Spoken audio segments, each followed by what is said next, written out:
Hello, my name is Roa. Today I will be talking about Didactic strategy for working with empty chart.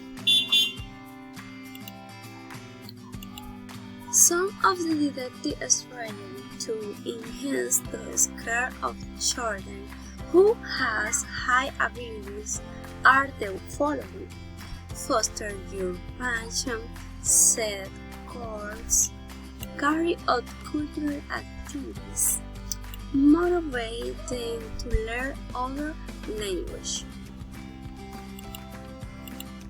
Foster your passion.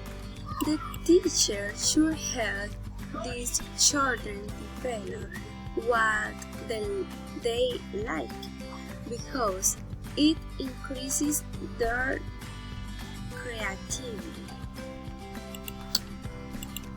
Set goals because it helps them improve their abilities. Carry out cultural activities.